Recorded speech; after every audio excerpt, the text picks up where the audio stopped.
ये आकाशवाणी का ग्वालियर केंद्र है। प्रस्तुत है कोविड-19 जागरूकता पर आधारित हमारा विशेष कार्यक्रम मन में है विश्वास।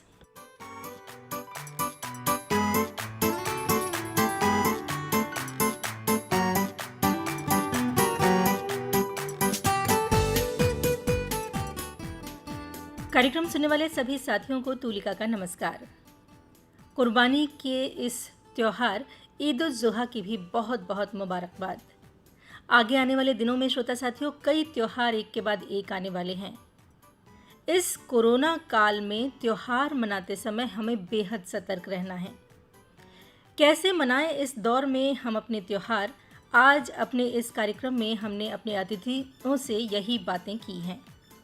सबसे पहले सुनते हैं आरजे अरमान से की गई बातचीत। क्योंकि अरमान भी रेडियो से जुड़े हैं तो उनकी बात ध्यान से सुनी जाने लायक है। तो आइए सुनते हैं आरजे अरमान को। अरमान, आपका हमारे कार्यक्रम में स्वागत है। नमस्कार। नमस्कार, बहुत बहुत शुक्रिया। सबसे पहले आज के त्योहार की, आज के दिन की बहुत बहुत मुबारकबाद। आपको भी बहुत मुबारकबाद और जो लिसनर्स हमको सुन रहे हैं उनको भी इक्वली मुबारकबाद। ये त्योहार जो है, कोरोना ने उनकी रौनक फीकी कर दी है। पिछले 4 महीनों में जितने भी त्योहार आए वो सब हमने थोड़ी मायूसी में मनाए। ये भी एक त्योहार है, कोरोना के बीच ही हम मना रहे हैं। मन तो खराब जरूर आपका भी होगा। मुझे ये लगता है कि अगर पॉजिटिव वे में इसको देखा जाए तो हर त्योहार का एक लेआउट हुआ करता है, चाहे वो दिवाली हो, होली हो, ईद हो, बकरीद हो। सो इस सब का एक लेआउट हुआ करता था कि इस तरह से हम लोग मनाते हैं। मगर जैसे कुछ बंदिशें हैं, प्यार वही बरकरार है। मुझे लगता है एक दूसरे के घर नहीं आ जा सकते हैं, ये तो जरूर है। ये मन तो जरूर मतलब मचलता है कि अपने लोग होते, गले मिलते और वैसे ही रौनकें होती जैसे पहले हुई है। मगर कभी कभी दूरियां जरूरी होती है वो आजमाइश के लिए कि कौन कितना प्यार करता है एक दूसरे को। तो वो फोन कॉल्स या व्हाट्सएप मैसेजेस या ये सब के जरिए मुझे लगता है प्यार वही है। और एक इस बात का इत्मीनान है कि नेक्स्ट ईयर इससे भी अच्छी ईद मनाएंगे इंशाल्लाह। ये जरूर भरोसा है हमारे मन में कि त्योहार आगे जो आएंगे उन्हें हम जरूर अच्छी तरह से मना पाएंगे। जो रौनक होती है, जो भाईचारा होता है और जो संदेश हर त्योहार के पीछे छुपा होता है, सौहार्द बढ़ाना, वो जरूर हो पाएगा। मुझे ये जरूर कहना है कि त्योहार असल में कोई भी धर्म हो, कोई भी जाति हो या किसी भी रेफरेंस से कोई भी त्योहार आता है, इस मुल्क हिंदुस्तान को इतने अच्छे रीजंस मिले हैं जेन्युइनली खुश होने के। बहुत सारे ऐसे मुल्क हैं जहाँ सिर्फ एक त्योहार आता है पूरे साल में। तो हम लोगों को जैसे कभी बचपन में ये पढ़ा था कि ये फला फला धर्म का प्रमुख त्योहार है। मुझे लगता है वो सारी टेक्स्ट बुक्स में ये बदल देना चाहिए। वो भारत का प्रमुख त्योहार होना चाहिए। मुझे नहीं लगता कि कोई भी धर्म हो, कोई भी जाति हो, कोई भी बच्चा ऐसा होगा शायद ही कि जिसने पटाखे ना जलाए हो या ईद की सेवइयां ना खाई हो। तो जब लज्जत इस साझी है, जब रौनक साझी है, तो वो ऐसे देखना चाहिए कि खुश रहने के रीजंस हैं। बिल्कुल सही बात है। 2 दिन बाद ही रक्षाबंधन का त्योहार है, जो भाई और बहन के प्रेम का त्योहार है। और भाई बहन का रिश्ता किसी धर्म में, किसी मजहब में नहीं बांधा जा सकता। लोग अपनी बहन से मिल नहीं पाएंगे, राखी नहीं बांध पाएंगे। तो इसको भी आप किस तरह से कहना चाहेंगे? मैं वही कहूंगा कि ज्यादा नजदीकियों में दूरियों के होते हैं इशारे। ऐसा होता था कि हम लोग मिलते थे। मैं भी अपनी बहनों से जहाँ कहीं जा सकता हूँ, 3 बहनें हैं मेरी और कई किसी शहर में जहाँ क्लोजनेस ज्यादा थी या मतलब मैं दूरी कम थी तो मैं जा सकता था वहाँ। तो वहाँ कभी कभी जाता हूँ। लेकिन अब की बार ऐसा है कि क्लियर है कि नहीं ही आना है। तो अब जैसे आजकल अभाव नहीं है, एक क्लिक पर सब कुछ अवेलेबल है। इसी वजह से मुझे लगता है कि किसी चीज की कोई कद्र ही नहीं है। तो वो ये जो एक अभाव आया है कि त्योहार है मगर हमारे अपने अपने पास नहीं, तो ये अभाव जो है मुझे तो लगता है कि ये प्यार बढ़ाएगा। ये एहसास हुआ है कि अरे यार कैसा लगता है अगर भाई बहन के पास ना हो या ईद में अपने अपनों के पास ना हो या गले मिलने की मौका ना मिले, अलाउंस ना मिले या आपको लगे कि खतरा है। तो ये तो जरूर है, लेकिन मुझे ये लगता है कि क्लोजनेस बढ़ाएगा। यकीनन अरमान, जो हमारी जिंदगी जीने का तरीका हो गया था कि हम बहुत बिजी हो गए थे, भागने लगे थे चीजों के पीछे और रिश्ते उस भाग दौड़ में बहुत पीछे छूट गए थे। इस कोरोना ने एक वार्निंग तो दी है कि रिश्तों का मूल्य तो है, बेशक बेशक बेशक। यदि हमने नहीं समझा तो इस तरह की सिचुएशंस आगे आ सकती हैं और ज्यादा। बिल्कुल सही बात। हम्म। एक शब्द है साधारण। साधारण शब्द को एकदम महत्वहीन बना दिया था कि जो कोई साधारण है, चाहे वो बच्चा हो, चाहे वो जवान हो या किसी भी तबके का इंसान हो, अगर वो साधारण है तो उसका कोई मोल नहीं है, वो महत्वहीन है। लेकिन अब जब घर में बैठकर कोयल की आवाज पास में से आती हुई सुनते हैं या कोई पुरानी दिलीप कुमार साहब की कोई पिक्चर देख लेते हैं या फैमिली के साथ टाइम बिताते हैं, तब वो सही समझ में आए कि असल जिंदगी है क्या। ये बात तो बिल्कुल सही कह रहे हैं। बाजारों की रौनक भले फीकी हो लेकिन घरों में रौनक बरकरार है। बेशक बेशक बेशक। अरमान, जो लोग थोड़े इमोशनल हैं वो थोड़े ज्यादा परेशान हैं इस दौर में, तो जी। ऐसे लोग अक्सर ऐसा देखा गया है कि डिप्रेसिव बातें करने लगते हैं, उदास फील करते हैं, उदासी वाली बातें करते हैं। ऐसे लोग अपने आप को इस चीज से, सिचुएशन से निकालें कैसे? मुझे लगता है कि जो मैं पर्सनल अपनी लाइफ के अंदर ही अप्लाई करता हूँ एक बात, I have a daily dose of being alive. अगर मैं live life at the fullest वाली नीति पर चलूं तो मुझे, जैसे मैं बहुत फिल्मी हूँ मिजाज से, मुझे पढ़ना बहुत अच्छा लगता है, तो ये दिन का एक डोज होता है जो आपकी जो रूटीन दिनचर्या है, जैसे आप नाश्ता करेंगे, खाना खाएंगे और चाय पियेंगे या अपनों से बातें करेंगे, ये डेली रूटीन के अलावा एक डोज होती है। जैसे आपको कुछ ऐसे लोग हैं जिन्हें ये अकेलापन नहीं भा रहा है या रोज का एक घर में बैठे हुए हैं, बाहर निकलने की आजादी नहीं है, लेकिन उन्हीं सारे लोगों को अगर ये समझने की सलाहियत हो कि ये हमेशा के लिए तो है नहीं, इतना ठहराव जो जीवन के अंदर आया ये हमेशा के लिए तो है नहीं, तो इसे एक गिफ्ट की तरह अगर देखें कि ये टाइम मिला नहीं है, मतलब कुछ महीनों का तो हमको टाइम मिला है, हम जल्दी ही इस महामारी से बाहर आएंगे, तो एक डेली डोज तैयार करें, चाहे वो कुछ गानों का हो। ऐसा होता है कि बहुत दिनों से आपने किसी को सॉरी नहीं बोला है, आई लव यू नहीं बोला है, या अपने दिल की बात नहीं बोली है, या किसी नाना दादी या उस उम्र के लोगों से बात नहीं की कि अरे यार कभी भी कर लेंगे, वो करें, या कुछ भजन सुने या म्यूजिक सुने या कुछ लिखें। इनफैक्ट ये बड़ा कारगर तरीका है डिप्रेशन वगैरह से बाहर आने का। खुद को खत लिखें, खुद को लेटर लिखें, तो ऐसे कई वे आउट हैं। आप गूगल भी करेंगे ऐसे लोग, तो मुझे लगता है कि वो जहाँ जिस राह आप बढ़ना चाहते हैं वैसे रिजल्ट आपको मिलते हैं। तो ये डेली डोज हो गई, या उस पर एक्चुअली वर्क करेंगे तो वो निकल कर जरूर आएगा। कितना अच्छा मौका दिया है हमें प्रकृति ने, इसको अच्छा मौका माने। डर एक अपनी जगह है, बीमारी से डरना भी है, क्योंकि नहीं डरेंगे, डेयरिंग बन के बाहर निकलेंगे तो बीमारी हमें पकड़ सकती है। यहाँ अरमान, एक चीज बहुत जरूरी हो जाती है कि हम जो लोग मीडिया में हैं और खास तौर पर लोगों को उत्साहित करने का काम कर रहे हैं, उनके अंदर जागरूकता फैला रहे हैं, तो उनके अंदर की उदासी को बाहर निकालने का काम कर रहे हैं, इनकी एक बहुत बड़ी जिम्मेदारी हो जाती है। लेकिन इंसान हम ही हैं, हमारे अंदर भी वो सारे भाव आते हैं जो एक सामान्य व्यक्ति के अंदर आते हैं। हम इस चीज से कैसे बाहर निकले? क्योंकि न सिर्फ आरजे अरमान बल्कि मैं एज अ तुलिका शर्मा भी ये जानती हूँ कि ये सारी भावनाएं हमें भी प्रभावित करती हैं। तो तुम क्या करते हो इसके लिए?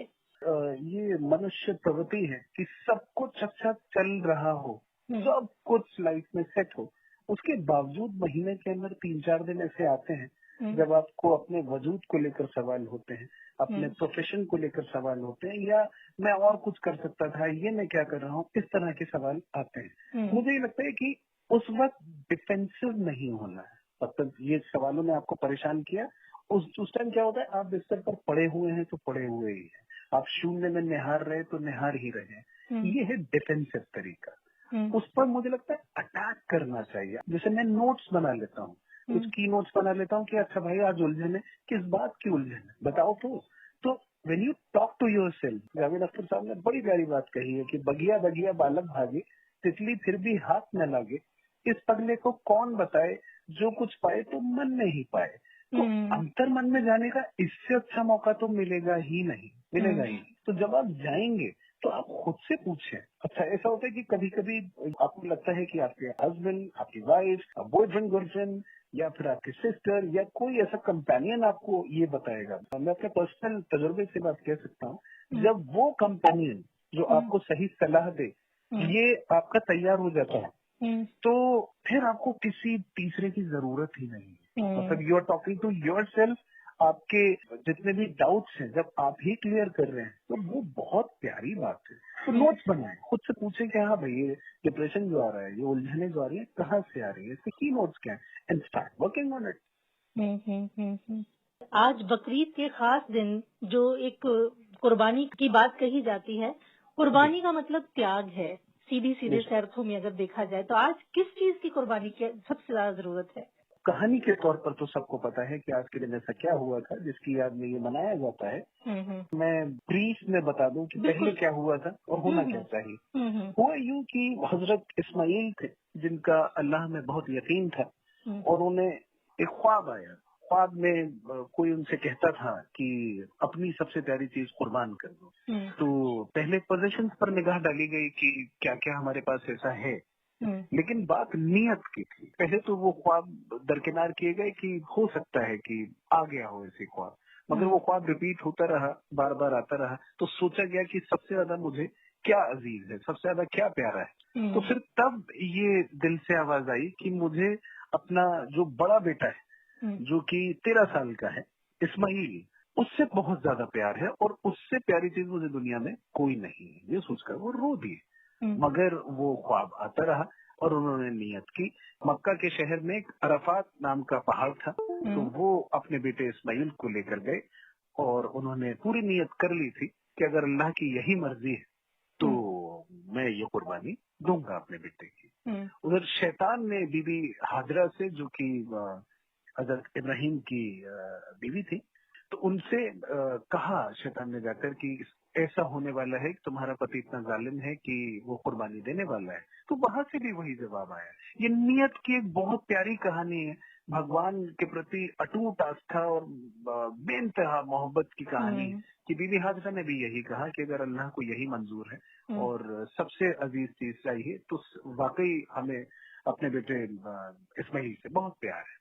और फिर हुआ यूं कि अराफात के पहाड़ पर पहुंचे और उन्होंने जैसे ही कुर्बान करना चाहा तो अल्लाह की तरफ से ये चमत्कार हुआ कि उन्होंने हजरत जिब्राईल अलैहिस्सलाम को भेजा और उसकी जगह एक जानवर को आगे कर दिया और वो जो इस्माइल थे, हजरत इस्माइल थे, वो बच गए। और तो ये लगा कि शायद कुर्बानी कबूल नहीं हुई, लेकिन गैब से आवाज आई कि नहीं, कुर्बानी कबूल हुई और आज से अब रस्म निभाई जाएगी एवरी ईयर और याद किया जाएगा कि अल्लाह के लिए कुर्बानी क्या होती है। अच्छा, उसमें एक बात और ये वाज़ेह तौर पर क्लियर की गई है अल्लाह की तरफ से कि जो जो चीजें हलाल है जो आप कुर्बान कर रहे हैं, दुनिया जब खत्म होगी, जब प्रलय आएगी, उस दिन तक इनकी कमी नहीं होने दी जाएगी। तो जो हलाल के अलावा है वो आप कुर्बान नहीं कर सकते, लेकिन जो जो चीजें हलाल हैं जिन्हें आप कुर्बान कर सकते हैं वो सारी जिंदगी आपको मुहैया कराई जाएगी। अब अगर आज के कॉन्टेक्स्ट में देखें तो ऐसा होता है कि बदलते बदलते चीजों का रूप बहुत बदल जाता है। तो समाज के तौर पर, माशरे के तौर पर अगर मैं आज बात कहूँ तो कुर्बानी का मतलब कहीं ना कहीं टू अ सर्टेन एक्सटेंट ये हो गया है कि मेरा जानवर जो है ज्यादा महंगा है या ये ज्यादा अच्छी क्वालिटी का, जबकि ये नहीं होना चाहिए। जो दिखावा शुरू हो चुका है, दिखावा शुरू हो चुका है और ये सोसाइटी पर बड़ा गलत असर डाल रहा है कि उसमें फिर जरूरत से ज्यादा किसी की हैसियत नहीं है। अच्छा, इसमें भी एक बात ये थी कि जो कुर्बानी का मटेरियल आएगा वो 3 हिस्सों में बांटा जाएगा। वो गरीबों में बांटा जाएगा, एक हिस्सा गरीबों का होगा, इक्वल हिस्सा होगा, एक हिस्सा दोस्त और रिश्तेदारों का होगा और एक आप खाएंगे। राइट? तो एक बड़ा बैलेंस्ड वे के अंदर मतलब पूरा सब अच्छे से खुश रहे, एक दूसरे से मिले, गले मिले, ग्रीट करें और अच्छी डेलिकेसीज खाएं और सब एक ही क्वालिटी का खाएं, कोई ऊंच नीच नहीं। तो वो लगता है स्पिरिचुअल ट्रूथ जो है, एक तो कुर्बानी वाला मामला है कि आप उससे प्यार करें। अरमान, इस विषय पर मैंने भी बहुत सोचा। मुझे ऐसा लगता है कि आज हमें बहुत सारी ऐसी चीजों की कुर्बानी देनी है जो इस दौर में बेहद जरूरी हैं। इस बार की बकरीद में वो चीजें जरूर कुर्बान होनी चाहिए, जैसे हमारी बदनीयती है, हमारे अंदर का आचरण जो भ्रष्ट हो चुका है उसकी कुर्बानी होनी चाहिए। कुर्बानी इसकी होनी चाहिए कि हम जो बार बार हमारा मन मचलता है कि हम बाहर जाके घूम के आते हैं, देख के आते हैं, जो आजकल बिल्कुल निषिद्ध है, इन सब चीजों की कुर्बानी होनी चाहिए। घर में अगर हम बैठे हैं, पूरी तरह से सुरक्षित बैठे हैं और हमारा मन मचलता है कि हम कहीं दोस्त यार से मिल के आए, तो हम इस चीज से जो समाज को खतरे में डाल रहे हैं, अपनी इस भाव की कुर्बानी होनी चाहिए, जो मेरा अपना सोचना है। तो अरमान किस तरह से सोचते हैं इसको? शहर ग्वालियर की शान रहे निदा फाजली साहब ने लिखा कि रोशनी की भी हिफाजत है इबादत की तरह, बुश्ते सूरज से चिरागों को जलाया जाए, घर से मस्जिद है बहुत दूर चलो यूं कर लें, किसी रोते हुए बच्चे को हंसाया जाए। राइट। तो ये तो जरूर है कि त्योहार में अपने लोग मिलते हैं और उनके आमद का इंतजार रहता है, लेकिन ये वो आपने जितनी कुर्बानियां गिनाई मुझे लगता है बिल्कुल रेलेवेंट कुर्बानियां हैं। राइट। और ईश्वर क्या ये देख रहा है कि किसने उसकी राह में कितने पैसे खर्च किए या किस स्टैंडर्ड का उसने ईश्वर के सामने कोई गिफ्ट रखा, उसमें उसका मतलब ही नहीं। बात नियत की है। इस टाइम आप अगर घर से निकल रहे हैं तो सिर्फ आप अपनी जान नहीं बचा रहे हैं, आप पूरे समाज की जान बचा रहे हैं। तो ये वो बिल्कुल यही वो सारी कुर्बानियां हैं। साथ ही मुझे जो लगता है पर्सनली कि हम सब एक हैं, इस बात को मानते हुए किसी भी फर्क का मुझे लगता है तिलांजलि दे देना चाहिए कि हम एक हैं, क्योंकि हमने इसी महामारी के अंदर ही देखा कि उसने चुन चुन कर नहीं मारा कि फला कौन से गुट का है, फला कौन सी सोच, कौन सी विचारधारा का है, सभी पर बराबर है। तो ये तो हम सब मानते हैं कि ईश्वर की एक शक्ति। तो मुझे लगता है डिफरेंस जो है, फर्क जो है माशरे के तौर पर, समाजी तौर पर, मुझे लगता है सबसे बड़ी कुर्बानी हम लोगों को ये दे देनी चाहिए। अरमान, इसके अलावा अपनी तरफ से हमारे सुनने वालों को कुछ कहना चाहेंगे? ऑल इंडिया रेडियो से मेरी भी वाबस्तगी रही है। मैं ऑल इंडिया रेडियो दिल्ली में कभी 8-10 साल पहले बोला करता था और इस बात का बड़ा गर्व हुआ करता है कि कुछ सूत्र ऐसे हैं जो पूरे भारत को एक धागे में पिरोए हुए हैं और ये रेडियो उसका बहुत बड़ा मीडियम है। राइट। सो ऐसा होता है कि तेज दौड़ के अंदर शायद लोगों ने कुछ और मीडियम्स अपना लिए हैं या कुछ और मीडियम चुन लिए हैं, लेकिन ये है कि ये हमारी सही पहचान है रेडियो जो है, और उसमें भी ऑल इंडिया रेडियो जो है हमारी अपनी पहचान है। तो मुझे लगता है कि हम सबको जुड़ के एक सूत्र में बंधे रहने की आदत के तौर पर एक तो रेडियो को एक स्थान देना चाहिए, और दूसरा मेरी तरफ से संदेश ये है कि खुश रहिए, खुश रखिए। और बड़ी प्यारी बात जावेद साहब ने लिखी है कि चमन में इख्तिलाफे रंगोबू से बात बनती है, तुम ही तुम हो तो क्या तुम हो, हम या मैं तो क्या हम। क्या बात है। एक बगीचा जैसे है, उसमें तुम भी हो, हम भी हैं, और अलग अलग किस्म के फूल हैं, अलग अलग खुशबुओं के फूल हैं। तो एक दूसरे का सम्मान करें, एक दूसरे से खुश रहें। किसी के घर दिवाली की मिठाई खाने जाएं तो किसी के घर ईद की सेवई खाने जाएं, और अगर अपने मुल्क को सबसे अच्छा बनाएं, जहाँ डाल डाल पर सोने की चिड़िया करती हैं बसेरा, वो भारत देश है मेरा। तो वो कल भी ऐसा था, वो आज भी ऐसा है, और उसमें हम सबका बहुत बड़ा रोल है, बहुत बड़ा रोल है। इस बात को समझें, बस मेरा यही संदेश है। अरमान, आपसे बात करके बहुत अच्छा लगा। इसलिए अच्छा लगा कि हम पेशा हैं, इसलिए अच्छा लगा कि जो चीजें हम अपने श्रोताओं से कहना चाहते हैं, जिस तरह से कहना चाहते हैं, आप भी उसी तरह से वही बातें अपने मीडियम से पहुंचाते हैं। और ये सारी चीजें पहुंचनी इसलिए जरूरी है कि हमारे जो समाज है, हमारी जो सोसाइटी है, उसमें एकता आए, सब एक जैसा सोचें, सब अच्छा सोचें, भला सोचें। और यदि हम अच्छा सोचेंगे तो निश्चित तौर पर हमारा अच्छा ही होगा। बेशक बेशक। मैं चलते चलते मैं इतना जरूर कहना चाहूंगा कि आपकी आवाज माशाल्लाह रेडियो की एक आदर्श आवाज है। शुक्रिया आपका, बहुत बहुत शुक्रिया। इस काम के लिए ईश्वर ने यदि हमें बनाया है और हम अपना काम ये अच्छे से कर पाए, यही ईश्वर से प्रार्थना करते हैं और सबकी सेहत की दुआ करते हैं। बहुत बहुत शुक्रिया अरमान, बात करने के लिए। Thank you. आप थे आरजे अरमान, सांप्रदायिक सद्भाव और कौमी एकता के लिए आजीवन काम करने वाले शायर काजी तनवीर इस मसले पर क्या सोचते हैं, आइए काजी तनवीर से की गई इस बातचीत के माध्यम से जानते हैं।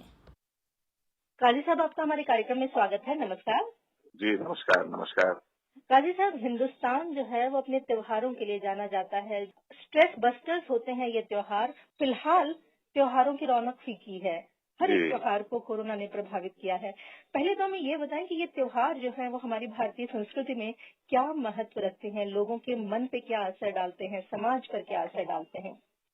हमारे देश में, हमारे समाज में त्योहारों का एक महत्वपूर्ण रोल है और उससे न केवल मेल मिलाप पैदा होता है, भाईचारा पैदा होता है, सद्भावना पैदा होती है, बल्कि एक प्रांत से दूसरे प्रांत, एक शहर से दूसरे शहर, एक गांव से दूसरे गांव में जो संस्कृति का फैलाव होता है वो बहुत महत्वपूर्ण होता है। असल में उसका आदान प्रदान होता है, हमारी सभ्यता का, हमारी कल्चर का।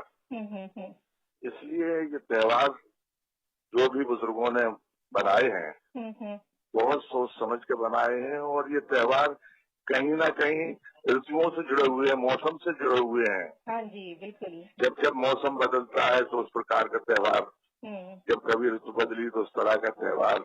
जी जी। तो हाँ, जब कभी कोई खुशी और उल्लास का मौसम आता है तो उसका त्योहार। तो ये हमारे समाज का, हमारे देश का कल्चर है जो त्योहारों पर आधारित है और त्योहारों का बहुत बड़ा रोल है हमारे समाज में। कोरोना ने बहुत सी चीजों को प्रभावित किया और ये जो त्योहार हैं इनको तो बहुत ही ज्यादा प्रभावित किया और त्योहार की वजह से हमारा मूड सही हो जाता था। हम उस बहाने से सेलिब्रेशन कर लेते थे और वो सेलिब्रेशन जो है इस कोरोना ने बंद कर दिए। तो इसका हमारे मूड पर, हमारी मानसिकता पर क्या असर पड़ा होगा, आपको क्या लगता है? ये जब कोरोना वायरस हमारे देश में इसने प्रवेश किया तब तो बड़ा घुटन जैसी महसूस की आम आदमी ने। लेकिन धीरे धीरे ऐसा रच बस गया हो कि अब उससे लोग बहुत भयभीत नहीं है और जो उसकी सावधानियां हैं उनको बरतने का भरसक प्रयास कर रहे हैं और जनमानस ने ये सोच लिया है कि कुछ लंबे समय तक अब इसी के साथ जो है जीना होगा। इसलिए धीरे धीरे धीरे वो उसका वो खौफ, जो भय था वह कम होता जा रहा है और जो सामाजिक संस्थाएं हैं या समाज में जो जागरूक नागरिक हैं वो भी प्रयास कर रहे हैं कि समाज में इस बात के लिए जागृति पैदा की जाए और इसका बड़ा प्रभाव पड़ रहा है। ऐसा नहीं है कि नहीं पड़ रहा हो। हम लोगों का प्रयास है कि लोग गले मिलते हैं ईद पे। हम लोगों ने समझाइश दी है समाज को कि इसका एहतियात बरतें, गले ना मिलें, मुसाफा करते एक दूसरे से हाथ मिलाते, हाथ ना मिलाएं, इत्र लगाते हैं, इत्र ना लगाएं। तो इस तरह से बुजरियों का त्योहार हमारा आ रहा है। इसमें सावन पर राखी का त्योहार आ रहा है। जो बहन जो है वो भाई के हाथ पर राखी बांधती है, उसके लिए भी हम लोग ये प्रयास कर रहे हैं कि प्रतीकात्मक जो है वो राखी बांधे और बहुत आवश्यक है भाई को बहन के पास जाने की। तो नहा धो के और सैनिटाइज करके अपने आप को वहाँ जाए और राखी बंधवाएं। ऐसा प्रयास करें कि क्योंकि बहनें बहुत भावुक होती हैं। जी बिल्कुल। इसलिए बड़ा दायित्व जो है वो भाइयों का बनता है कि उनको समझाइश भी दें, वो गले मिलकर रोए नहीं, क्योंकि हमारी प्रथाएं हैं ये सामाजिक असल में। बिल्कुल। तो इस समय जो है ये वायरस हमारे समाज में आया हुआ है, एक महामारी के रूप में इसने पूरे समाज को चपेट में ले लिया है। तो हमारा दायित्व बनता है कि इससे छुटकारा पाने के लिए हम ये तमाम एहतियात बरतें। दूसरी बात ये है कि इसमें सोच ये रहना चाहिए कि आपके अकेले सावधानी बरतने से आप अपने बच्चों को, अपने परिवार को सेव कर रहे हैं, अपने महल्ले को सेव कर रहे हैं, अपनी बस्ती को सेव कर रहे हैं, अपने देश को सेव कर रहे हैं, पूरी इंसानियत का बचाव कर रहे हैं। बिल्कुल सही बात है। इसलिए हमारा दायित्व ज्यादा बढ़ जाता है कि हम इसको फैलने से रोकें, क्योंकि ये छूत जैसी बीमारी बन गई है कि एक दूसरे को टच किया और उससे वो वायरस पहुंच जाते हैं और उसके लिए कोई घबराने की जरूरत नहीं है, सावधानी की जरूरत है। घबराने की जरूरत ये नहीं है कि आज आप देख रहे हैं कि जितना परसेंट लोग इसकी चपेट में आ रहे हैं, इलाज करा रहे हैं, उससे अधिकांश से लोग बच रहे हैं। बिल्कुल। मौत कम हो रही है, डेथ कम हो रही है, उसका परसेंटेज आप देख रहे हैं। इसलिए इससे कोई घबराने की जरूरत नहीं है, बल्कि मेरा तो संदेशा ये है समाज को कि वो पहले से सावधानियां बरतें। घर में जो किचन है उसमें छोटे छोटे आइटम होते हैं, काली मिर्च है, मेथी है, अजवाइन है, ये लौंग है, सौंठ है, इस तरह की जो घर में मसालों में सामग्री रहती है, इनको पानी में गर्म करें और एक एक कप पानी जो है गर्म सब परिवार के लोगों को पिलाएं। इससे स्टेमिना बढ़ेगा, ताकत आपके अंदर से बढ़ेगी। और अगर कभी ऐसा महसूस हो, क्योंकि इसका पहला जो हमला होता है वायरस का, वो गले पर होता है। जी जी जी। तो सबसे पहले ये है कि अपन गले के लिए सावधानी बरतें, गर्म थोड़ा गुनगुना पानी पीते रहें और ये काढ़ा पिए, लेकिन एक सीमित दायरे में। ऐसा ना हो कि वो उसकी बहुतायत हो जाए, जाती हो जाए, दूसरी कोई परेशानी खड़ी हो जाए। काजी साहब, आपने सांप्रदायिक सद्भाव के लिए बहुत सारे काम किए हैं, कौमी एकता मुशायरा भी आप करवाते रहे हैं लगातार इस शहर में। इस काम के लिए आपको तमाम तरह के पुरस्कार भी प्राप्त हो चुके हैं। चूंकि पूरा समाज धार्मिक समाज है, कोई भी धर्म को मानने वाला हो, हम अपने धर्म पर बहुत आस्था रखते हैं और वो धर्म हमें जीवन की कठिनाइयों से लड़ने की हिम्मत देता है। चाहे वो हिंदू हो, मुस्लिम हो, सिख हो, ईसाई हो, कोई भी धर्म हो, हमें मुश्किलों से लड़ने की प्रेरणा देता है। इस समय सारे मंदिर, सारे मस्जिद, सारे गुरुद्वारे बंद हैं या खुले भी हैं तो बहुत कम लोगों को जाना है, उसमें सोशल डिस्टेंसिंग मेंटेन करनी है। पिछला पूरा समय जो है मंदिरों में लोग नहीं गए, सोशल डिस्टेंसिंग का पालन किया। सावन का पूरा महीना पूजा पाठ का महीना होता है, लोग मंदिरों में जाते हैं और अपनी आस्था बनाते हैं। ईद भी बिना सामूहिक नमाज के मनाई गई, बकरीद पर भी इसी तरह की समझाइशें दी जा रही। तो ये जो इंसान का मन है ना, बिना इबादत किए थोड़ी सी बेचैनी होती है। तो इस बेचैनी को कैसे कंट्रोल करें हम? हम लोगों ने यही समझाइश दी है समाज को कि वो मस्जिदों में 5 से ज्यादा व्यक्ति इकट्ठे ना हो और वो 5 व्यक्ति भी नमाज पढ़े तो उसकी दूरी बना के 1-1.5 2-2 गज की दूरी पर जो है नमाज बिछाएं और नमाज अदा करें। बाकी लोग जो है, चूंकि तो लाखों की तादाद में आबादी है नमाज पढ़ने वालों की भी, तो वो अपने अपने घरों पे जो है वो नमाज अदा करें और भीड़ ना लगाएं और समय कट जाएगा और लोग इस बात को मान रहे हैं, अपना रहे हैं इस बात को। और मैं समझता हूँ कि पूरे देश में, पूरे समाज में बड़ी उल्लास और हर्ष के साथ में ये त्योहार मनाए जाएंगे। लगे हाथी राखी आ रही है, उसके बाद में जन्माष्टमी आ रही है। मुझे एक शेर अपना याद आ गया, वो अक्सर जो है कन्हैया जन्म लेने जा रहे हैं, कन्हैया जन्म लेने जा रहे हैं, मिजाजे कंस में हलचल मची है। तो हमारा कहना ये है कि जिसमें खुश हमारा मुल्क सारा, उसी में दोस्तों अपनी खुशी है। क्या बात है, क्या बात है। वो जिसमें खुश हमारा मुल्क सारा, उसी में दोस्तों अपनी खुशी है।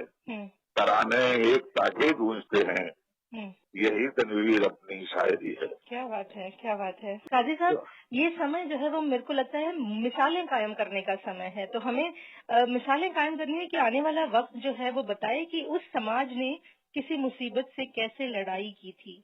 देखिए, जो इस्लाम धर्म जो है वो हजरत मोहम्मद साहब के बताए हुए रास्ते पर चलता है और हजरत मोहम्मद साहब ने जो है, जो सबसे आखिरी पैगंबर हैं, बड़े पैगंबर हैं, उन्होंने इस बात के लिए हिदायत की थी समाज को कि अगर अपनी बस्ती में कोई वबा, कोई बीमारी अगर आ गई है तो आप अपनी बस्ती के बाहर न जाएं। अगर दीगर किसी बस्ती में, शहर में कोई बीमारी अगर फैल गई है तो आप उस बस्ती में न जाएं, उस शहर में न जाएं। अगर आपको कोई बीमारी हो गई है तो आप दूसरे को हाथ टच न करें, मुसाफा ना करें। अगर आप बीमार को देखने के लिए जा रहे हैं तो दूर से उसकी इयादत करें, दूर से मिजाज पूछें, उसका हाथ मिलाया नहीं, उसको टच ना करें।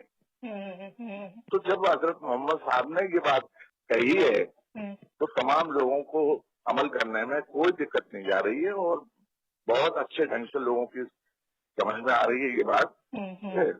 सोशल डिस्टेंसिंग बनाकर रखा जाए और ये समय गुजर के आएगा। इतिहास गवाह है कि हर 100 साल के आसपास में एक बीमारी आती है और वो अपना जलवा दिखाती है और आगे बढ़ जाती, चली जाती है।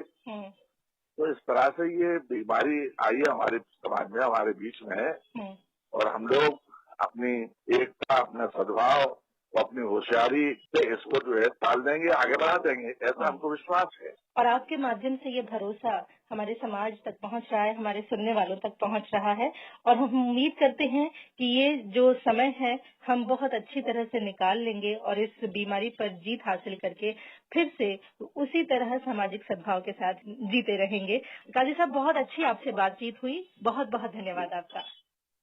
आप थे काजी तनवीर। श्रोता साथियों, सब सुखी रहें, सब निरोगी रहें, आसपास मंगलकारी घटित होता रहे, किसी को भी दुख का भागी न बनना पड़े। आइए मिलकर यही दुआ करते हैं। सावधान रहिए, सुरक्षित रहिए, स्वस्थ रहिए, और अब विदा दीजिए अपनी दोस्त तुलिका को। नमस्कार।